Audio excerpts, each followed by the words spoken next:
incredible.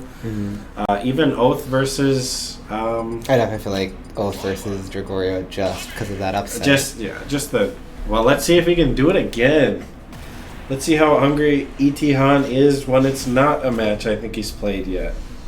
I don't think there's a set count between these players. So. Not between these two, most likely not. I know he's played against, I believe, Mystic before, and right. Okay. Well, should have a decent amount of experience against the Byleth. So the thing is, with Oreo being newer, not necessarily that new to the game now, but playing the game under years, one of his least favorite things was going to locals and playing against characters he's never played against before. And as far as I know, there's not a local junior player that shows up. So could be new to him, but we'll see. No Smash 4 experience to carry over. Yeah, from the DMs I heard he had a group of people like coaching him on this matchup beforehand. So and you know a little bit, but he is coached by my former coach. So definitely good knowledge there. I think Cashin can play any character at a decent level, except for some outliers. I mean, I won't say they're the same, but he plays. They're a little different, but Ike and Byleth, they got the same almost kind of concept, but definitely range-wise at least. But anyways, only 19% on. What a gap! Yeah, we're extremely good at like avoiding Byleth's options. I always like to think in these matchups where one of these characters is so easy. Well.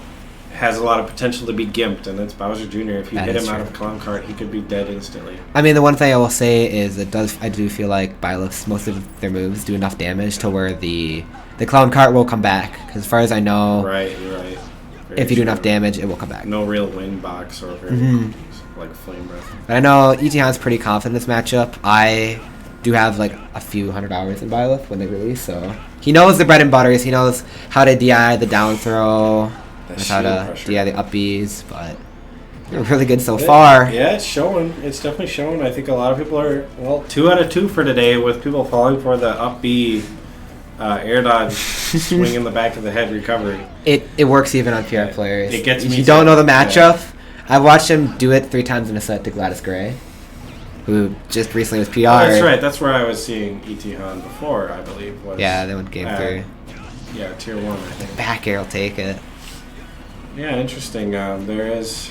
I knew I heard the tag before, so he's definitely a higher seed at this tournament. I believe so. Right, at least top 10, at least. He might. I don't want to overhype them. I said depending on like easy seed, he might be pretty close to that, but no tech. So this might actually be upset if Dragoreo takes it technically on paper. Oh yeah, well that's the thing is Oreo has no like notable wins, and it's not a detriment. It's just the fact that he does not travel, and like I said, he's new to the game completely, basically. It's been pretty solid for being new to the game. Exactly, and that's the thing is he comes from an esports mentality already, being captain of the Overwatch team here at NTC, and just making that switch, that commitment to this game. And playing he was the tank of the team, I believe, as well. So that mentality to hold it down is definitely present. Yeah, I've got a bit of experience to watch myself. No tech. And that's the kind of there's that risk you need to take. Off stage now. Bad. Trying to land aggressively. One thing, if Dragoreo says take advantage is E.T.Han is an extremely aggressive player with Bowser Jr. and it catches people off guard, but if you start to read what he's doing, you're going to be getting a lot of free stocks. Definitely. Oof. A little early on the percent. Trying to up B, try to catch that recovery. Oof. That'll hitting him with it again. Definitely. Not true, but at those kind of percents, borderline impossible to get out of. I know players like what's their name? The other, do you know any of like the Bowser Jr. players? Wisconsin? No, like in the country. Ketchup. Ketchup's one of them. There's Ketchup. There's Yoda Cage. Yoda Cage. That's something about. He watches a ton of Yoda Cage and. Oh yeah. Yeah, that's the thing is Yoda Cage I think is the best representative of the characters still thus far. Constantly PA's #1 PR player in PA. Pretty I know Hungry Box's brother, I believe, also plays Bowser Jr. Made some pretty big upsets a while ago in some tournaments. Right. But, yeah, definitely. I mean, a lot of people don't know, but Tweak started off as a Bowser Jr. main in Smash 4. I heard that, yeah. And people just noticed that he was very good, and that's why he switched out Bowser Jr. Ooh. I don't know. Oh, Lord. He wanted it all there. The re-grab 3 times, but still, he's a... Oh. Missing the fair off stage now. Yeah, good. No jump, trying to swing. This might be dead. Up B. Yep, yeah. Dead. Good patience from Itihan to know to DI that out after the Nair, because the Nair dragged down into 4 Nairs. Guaranteed unless you do that DI Yeah. out. And that kills at ridiculous percents. The thing I've noticed about Byleth as well is, like, unless you're like Leo or something, is a lot of those confirms, like, are DI dependent. Yeah, definitely. It's always. It seems like most of them are 50-50. You either read it or you don't as Byleth, and yeah, it's up to Itihan to just mix up the DI enough to not get caught by it. But the arrow catching him off stage, what a snipe! I know a lot of Bowser Juniors are thinking about these shield break setups with the cannonball off stage lately. You're saying tank, but it could be a DPS player with that kind of with that kind of precision, the surgical precision. Oh, and it's just the bread and butter Oreo combo there. I mean, why not? 51%, not bad. Trying to catch with the cart. Oof. The patience to just fade slightly out of that. Trying to catch with that F smash. Surprisingly, you wouldn't expect that F smash catches below ledge too. No, I wouldn't. But I also, that F smash was a bit of a terror more in Smash 4. I would say that it kind of pulled people out of it, and sometimes is inconsistent. But the hitbox on his forward smash was so big. His smash attack seemed pretty good in this game, at least, not a bunch. Trying to read him with the DI mix up, the up throw into up B. The thing is, I've always thought Bowser Jr. is a lot better of a character than most people would say. But the problem is, most of these characters aren't low on the tier list because they're bad. It's just because they're characters that are so much better.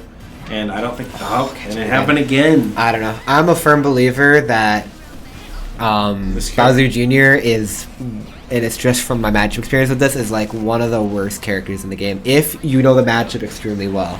Their approach options can be good.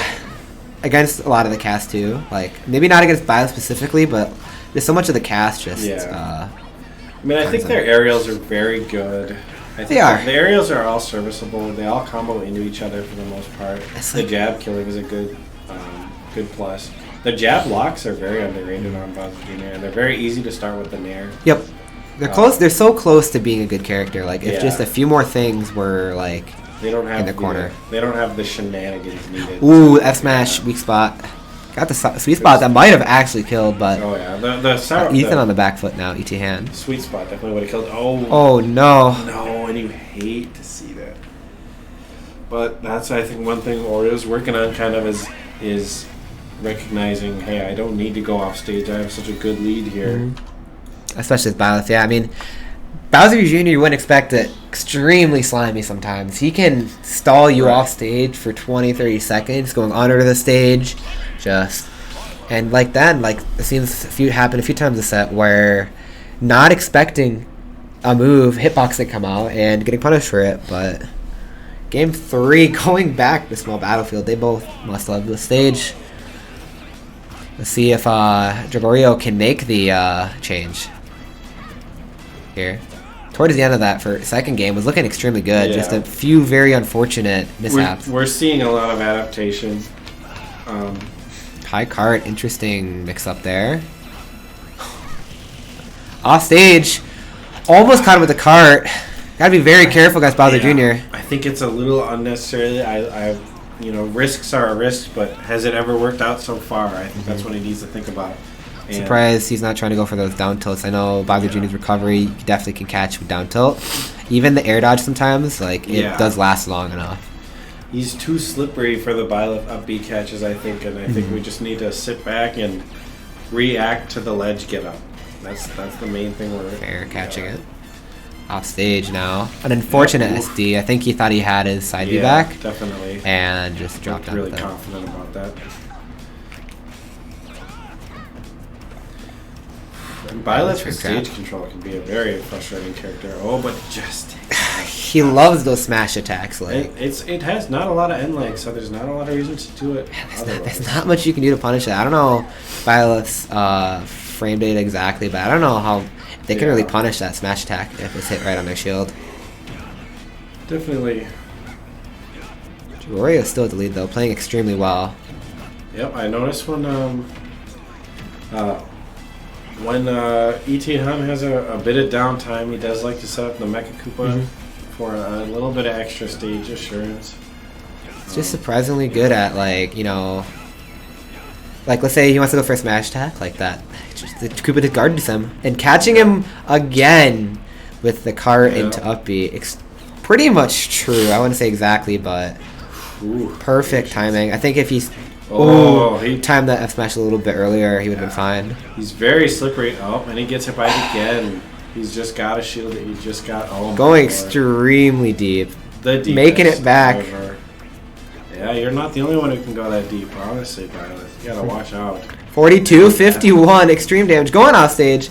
Yep. I think trying to hope he hits the bomb. Up B, hitting him again, 73%. Dragoreo not looking great right now. A lot of shield pressure. That shield is almost a Skittle. Ethan going extremely aggressive now. Just running away with it a bit here. But, you know, good thing for Oreo. This is his winner's game, so still another life in this if he loses, but I wouldn't count him out yet. Yeah. I mean, I don't know, but props to him. He already took an insane set off of Oathu. Oh, yeah. I can almost guarantee he knows the match pretty well, so that was a well-deserved win. Absolutely. Plus, the loser's run, I imagine, will be done. Maybe we are seeing the ushering in of the new reign of talent here with E.T. Hun. I think he barely clipped the stage, so that... I think now's the time for Oreo to go for one of those really deep edge guards. I think that's his best chance, unless he wants to be neutral perfectly. 53%. Can E.T. Hun catch this? Off stage now. Can he recover? Playing extremely aggressive. Is that aggression going to be off stage? 81. Nope. Oh, went for it again. A little wise to that. Dragoreo playing on stage there. Okay, Koopa's out. It's the option. Mecha Koopa maybe trying to read a smash attack here. Okay. Off stage. He's got the stage control. Let's see what he does. Oh, the aggressive landing. I think Oreo's best options are shielding at the ledge. And they up smash. He loves that. The bait just does it a lot. The conditioning. Just go up, bait out the smash attack. He knows it's not going to hit. Exactly. Instant turnaround up smash. And yeah, you saw him position that up smash for a roll-in, so... You know he's popping off. But Dragoreo still has a loser's run to go. I think he'd go extremely deep. Yeah, I think he's above Escape and Sylvie right now, yeah. If he plays the way that he's been playing, I could see him making the run back. Yeah, you know, I think I got to stick around for this whole tournament because I really couldn't tell you for the life of me who's going to win this. It's so up and down. I think every person in the bracket right now has such a good chance to